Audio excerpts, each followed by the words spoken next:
보수라고 불리우는 수구 세력의 지형이 굉장히 좁아졌잖아요. 촛불을 민심을 거치면서 실제로 저는 한 1년 사이에 보수와 진보가 박근혜와 문재인 대통령이 서로 부정선거가 없었다는 가정하에도 49대 51 이런 정도 지형이었다면 박근혜 정권을 거치면서 그중에 최소한 10% 이상은 빠졌다고 봐요. 그러면 49를 가지고 있던 진보 쪽이 10 정도가 더 늘어난 겁니다. 60 가까이 돼가고 있는 거예요. 59 정도. 그 상황에서 자기들이 시장이 좁아들었잖아요. 그렇다고 어느 날 갑자기 보수를 지향하던 수구 세력을 지향하던 겉으로는 보수 속마음으로는 수구를 지향하던 세력들이 갑자기 진보적 아젠다를 들고 나오는 건 사실 정치적으로는 불가능합니다. 말도 안 되는 거지. 그러니까 자기들 시장 내에서 밥그릇 싸움을 이제 조금 더 좁아진 상황에서 밥그릇 싸움을 하고 있는데 문제는 이 사람들의 어떤 이념 없음, 가치관 없음, 정치적 해쳐모여 요걸 비판하는 건 당연하지. 그렇지만 어떤 면에서 보면은 이게 물고 물리는 싸움 같은 게 돼버렸어요, 이제는. 자유한국당은 그 시장에서 지금까지 지배적 사업자였는데 그 지배적 사업자의 주인이 사장이란 놈이 뭔가 되게 치질해가지고 확장성을 못 내고 지금 사업이 쪼그라들고 있는 가운데 그걸 대항하기 위해서 지금 안철수가 홍준표 자유한국당이 차지하고 있는 시장을 잡아먹기 위해서 뭔가 급조를 해서 만들었어요. 아바타 유승민을 내세워서. 지금 현재로 보면 그런 거잖아.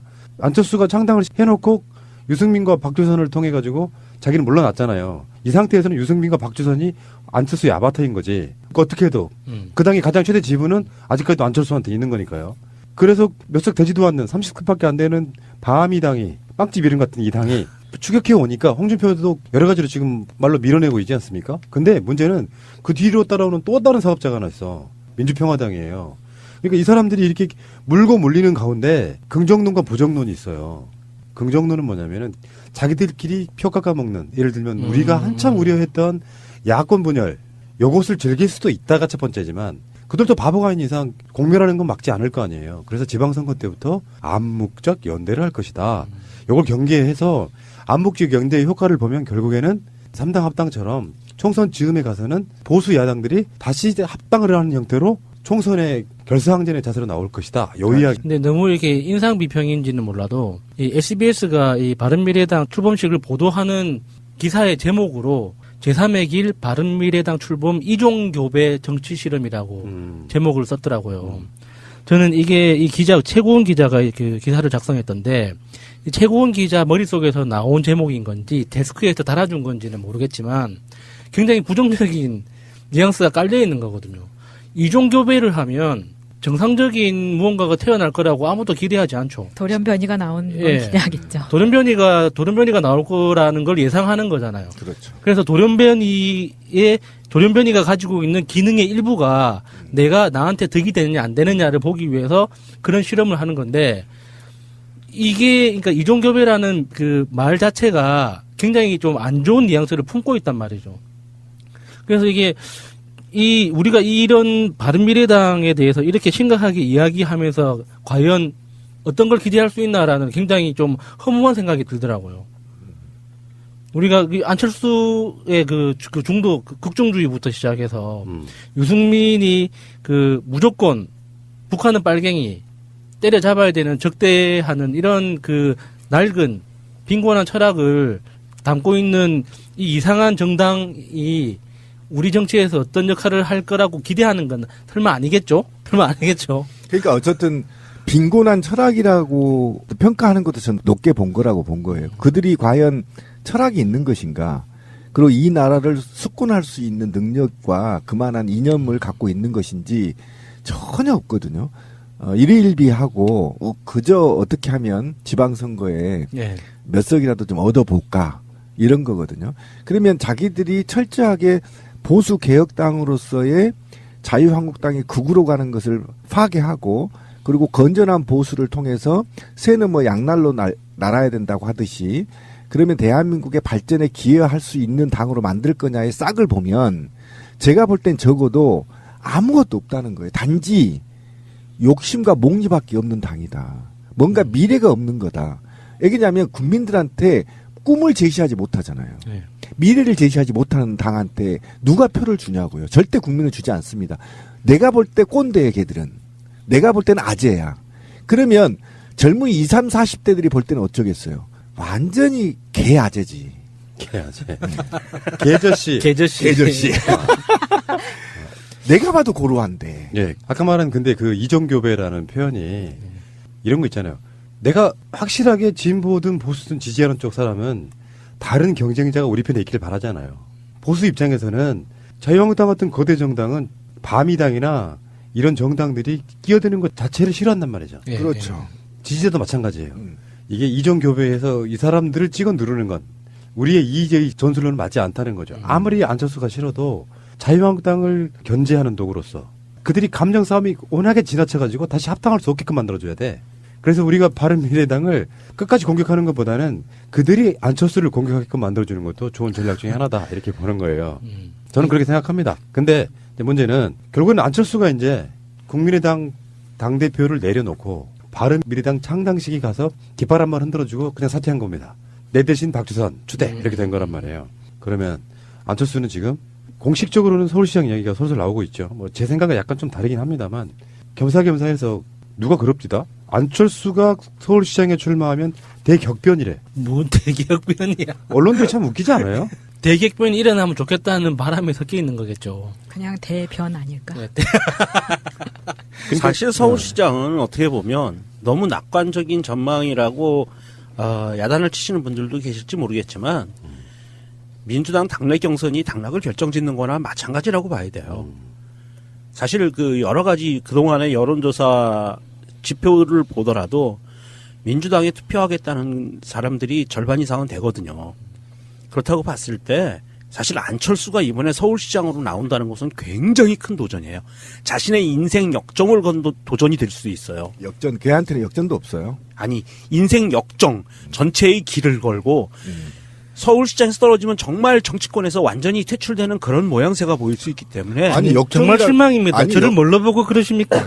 그런 도전을 할 거라고. 근데 그 역정이라는 말을 왜 내가 거부망을 일으켰냐면 걔는 있잖아요. 떨어져도 바로 또 당대표 하고요.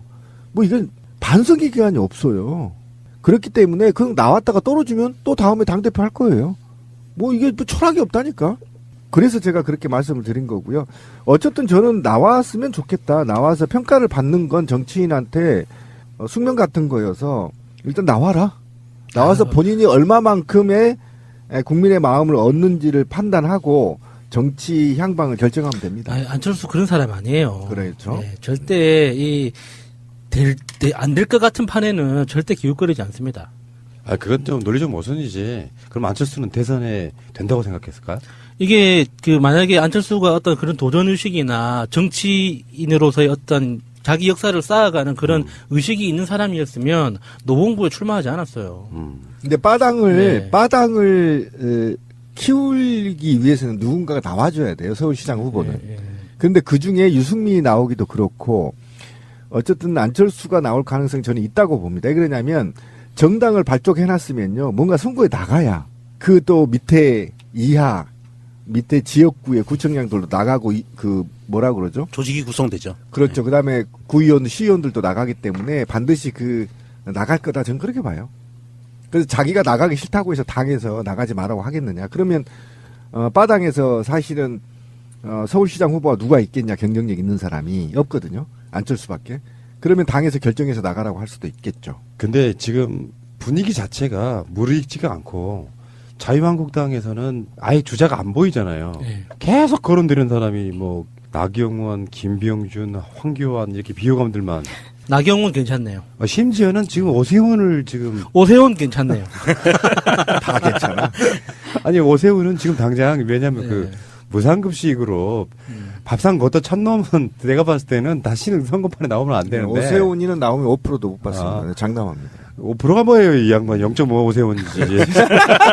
아니, 선거판에 좀 재미있는. 세훈이 이번에 또 당 있어야죠. 바꿨더라고요. 자유한국당 들어갔던데. 예. 예. 그러니까 들어가니까 홍준표 입장에서는 이제 먹을 건 없고 영양가도 없고 사실은 무슨 뭐 유전자 조작식품 같은 건데 밥상에 올라오니까 좋다고 오세훈이가 있고 나경원도 있고 뭐 황교안도 있고 김병준도 있다고 하는데 이건 좀 지들 꿈이고요.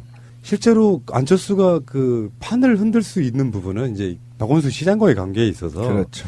박원순 시장은 대선 경선까지 안 뛰신 분이에요. 중간에 포기하셨잖아. 그렇죠. 대선 주자가 선거판에 뛰어들면 안철수가 서울시장 후보에 뛰어들면 역으로 보수의 판이 커져요. 무슨 말이냐? 보통 사람들 착각에는 있잖아요. 지금 민주 진보 세력이 표라고 생각하는 거예요. 안철수에 대해서.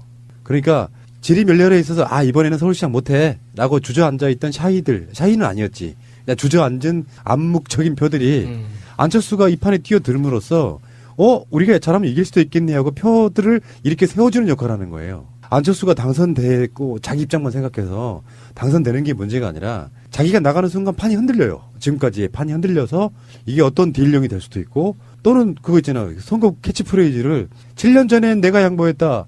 7년 후엔 박 시장이 양보하라. 이렇게 할 수 있단 말이에요. 정말 실망입니다. 아니 그 얘기 하겠죠. 네, 그 얘기 하겠죠. 그런데 이번에 평창 올림픽에서의 어떤 시민들 의식이 많이 달라진 걸 봐요.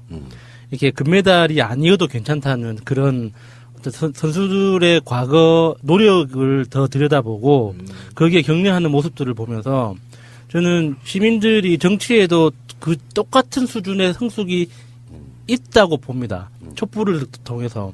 그래서 이게 지금 현재 여당이 그러니까 압도적인 지지율과 이게 여러 가지 유리한 면이 있어서 약간 나태하게 보일 수도 있어요. 시민들 눈에. 하지만 정말 이 정책을 바라보는 시선이 훨씬 더 많아질 거라고 보거든요.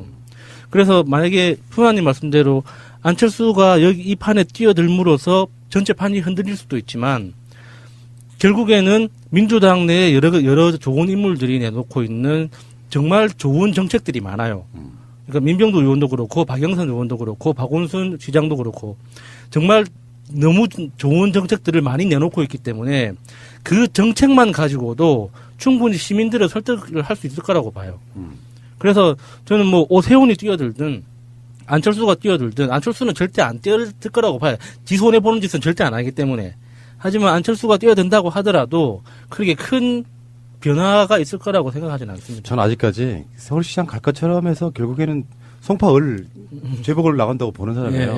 보는 사람이긴 한데 안철수가 정치적으로 그렇게까지 이용해 먹을 수 있는 머리가 될까? 나는 그게 궁금한 거예요. 사실은 그런 거지. 정치는 지금 문재인 정부 여당에서는 그런 꼼수를 안 쓰잖아요. 예전 같으면 진작 민주평화당 사람 다 들어왔다 지금. 최소한 막 140석 이렇게 만드는 거 쉬웠을 거라고 생각이 들어요. 바른미래당도 안 가고 평화민주당도 안 가는 사람들은 왜 무소속으로 남아있겠어요.